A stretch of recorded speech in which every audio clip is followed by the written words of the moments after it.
ঘটলে তার মূল দায়ী কে থাকবে? কেন অপ্রীতিকর ঘটনা ঘটবে এই আশা আশঙ্কা করছেন কেন? গতবারের অভিজ্ঞতা না, প্রতিবারেরই অভিজ্ঞতা খারাপ আছে, গতবার শুধু নয়। 23-এও রিসড়া, ডালখোলা, শিবপুরে হয়েছে, গতবারেও 2 জায়গায় হয়েছে। হ্যাঁ, মানে তার 23-এ হুগলিতে হয়েছিল, গতবারে আপনার এগরাতে একটা ঘটনা ঘটেছিল, আর মুর্শিদাবাদের শক্তিপুরে ঘটেছিল।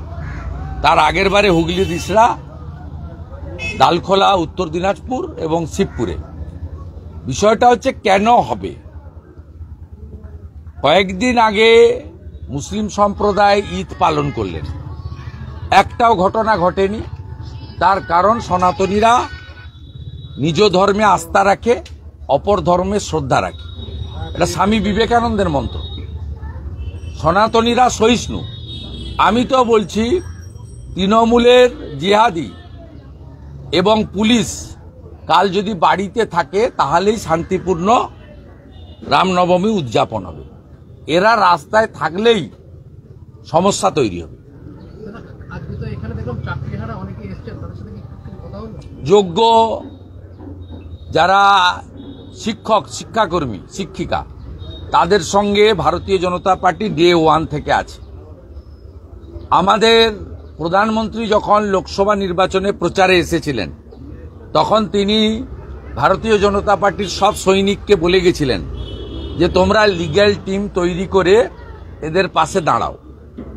এবং আপনারা সবাই দেখেছেন ডকুমেন্টারি এভিডেন্স, 30 ডিসেম্বর বিজেপির 15 জন এমএলএ এসএসসি ভবনে গিয়ে 7ই জানুয়ারি যে হিয়ারিং ছিল তার আগে গিয়েই যোগ্যদের তালিকা জমা দেওয়ার দাবি করেছিলাম। চেয়ারম্যান সিদ্ধার্থ মজুমদার পালিয়ে গেছিলেন মমতা ব্যানার্জির নির্দেশে, সচিব মিট করেছিলেন। তাই বিজেপি যোগ্যদের পক্ষে এবং 23 লক্ষ পীড়িতর পক্ষে। কারণ এটাতে 18 বা 6000-এর ভাগ করলে হবে না।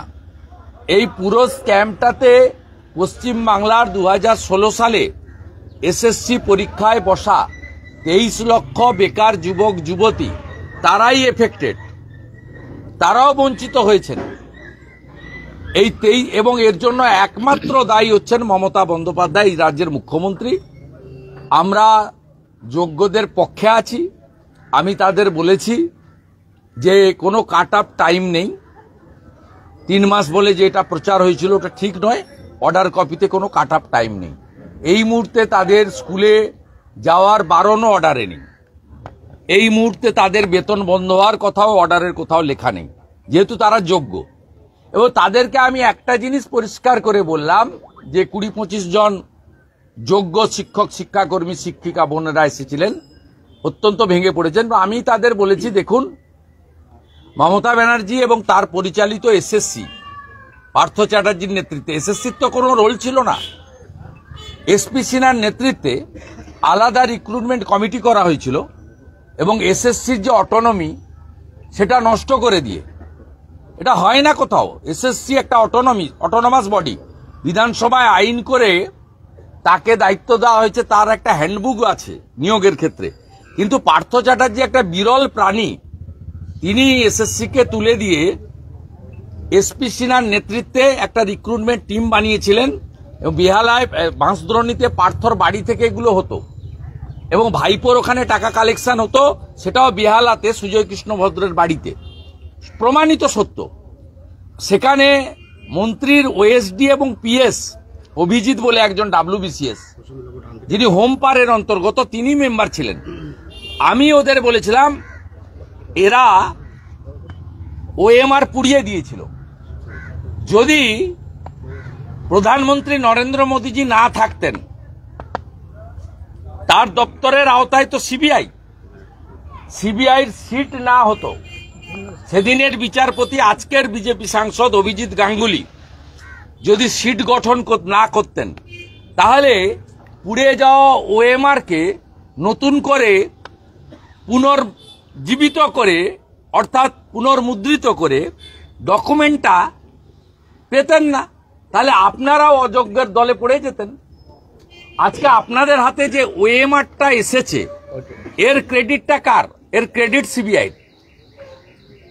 সিবিআইয়ের ক্রেডিট। এবং এটা সম্ভব হয়েছে নরেন্দ্র মোদীজির নেতৃত্বে, না খাউঙ্গা না খানে দুঙ্গা, এটা ভারতবর্ষে চলছে বলে। আজকে আপনি ওএমআর এর মার্কশিটটা নিয়ে, নাম্বারটা নিয়ে, একাডেমি নাম্বারটা নিয়ে আপনি প্রেসকে বলছেন, আপনি বিরোধী দলনেতাকে বলছেন, সাংসদের বাড়িতে গেছিলেন, আপনি মুখ্যমন্ত্রীকে বলছেন, সরকারি দলকে বলছেন, মিডিয়াতে বাইট দিচ্ছেন। কেন আপনি বলছেন যে আমার ওএমআর অনুযায়ী মার্কস ছিল, আমি যোগ্য, আমি বিচার চাই? এটা সম্ভব হয়েছে সিবিআইর জন্য। এটাও নষ্ট করে দিয়েছিল মোটা পার্থ এবং মমতা ব্যানার্জি। তাই ভারতীয় জনতা পার্টি যোগ্যদের ক্ষেত্রে কমিটেড। আমি ওদের পরামর্শ দিয়েছি ইন্ডিভিজুয়াল রিট করতে এবং অন্য কোনো দাবি না করে দফা এক দাবি এক, মমতার পদত্যাগ, আওয়াজ তুলতে। এই একটা লোকের জন্য গোটা বাংলাটা ছারখার হয়ে গেল। আর সব ল্যাম্পপোস্ট, ওটাই একমাত্র পোস্ট, যত নষ্টের গোড়া হচ্ছেন উনি। এবং আমি শুনেছি একটা বড় অংশের বেকার যুবক যুবতী, বঞ্চিত, চাকরিচ্যুত, তারা 21শে এপ্রিল নবান্ন অভিযানের নাকি ডাক দিয়েছেন বা দেবেন। আমি শোনা কথা আমার সোশ্যাল মিডিয়াতে, এখন নট ক্লিয়ার। যদি করে সেখানে সকলকে যুক্ত হতে বলেছি, কারণ উনার পদত্যাগ এবং উনার বিদায় এর পার্মানেন্ট সলিউশন হবে। আমি বলেছি ভারতীয় জনতা পার্টির সরকার এলে এই ওএমআর এর ভিত্তিতে যোগ্য অযোগ্য আমরা 1 মাসের মধ্যে বাছাই করে সুপ্রিম কোর্টে পৌঁছে দিয়ে বলবো, মহামান্য হুজুর, যোগ্যদের বাছাই মমতা ব্যানার্জি করেননি, টাকা নিয়ে চাকরি দেওয়াদের প্রোটেকশন দেওয়ার জন্য আপনি যোগ্যদের বাঁচান। কিন্তু সামগ্রিক যে লড়াই 23 লক্ষের জন্য, 16 সালের পরীক্ষায় 23 লক্ষ পরীক্ষার্থী ছিল, তাদের সকলকে নিয়ে বিজেপি লড়াই করবে। এটা ছোটখাটো সংখ্যা নয়। 23 লক্ষ বেকার যুবক যুবতীর স্বপ্ন, অধিকার, শিক্ষা, মেধা, আশা, ভবিষ্যৎ সব যদি কেউ ধ্বংস করে থাকেন, মমতা ব্যানার্জি করেছেন। এ লড়াই 23 লক্ষের পক্ষে লড়াই। এই লড়াইতে বিজেপি সব জায়গায় থাকবে, 1 ইঞ্চিও জিরো টলারেন্স। এই রাজ্যে হিন্দুদের এই অনুষ্ঠান করতে গেলে কোর্টের থেকে অনুমতি নিতে হয়। কি কি করছে জানেন? রামনবমী ভণ্ডুল করার জন্য কি কি করছে জানেন?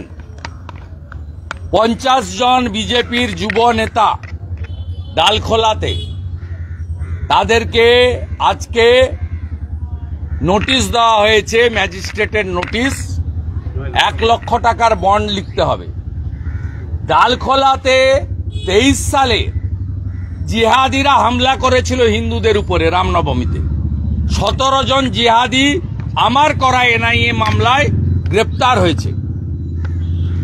অথচ সেখানকার হিন্দু যুবকদেরকে, তাদেরকে 1 লক্ষ টাকার বন্ড দিতে হচ্ছে। খড়গপুর থেকে খবর এলো 3 জন হিন্দু জাগরণ মঞ্চের যুবককে বলা হয়েছে কাল সকাল 6টা থেকে সন্ধ্যে 6টা খড়গপুর কোতোয়ালি টাউন থানাতে তাদেরকে এখানে ডিটেন্ড করা হবে বসে থাকতে, মোবাইল ফোন জমা দিয়ে। এ তো যুদ্ধ ঘোষণা করেছে হিন্দুদের বিরুদ্ধে। হিন্দুদের বিরুদ্ধে পুলিশকে সামনে রেখে যুদ্ধ ঘোষণা করা হয়েছে।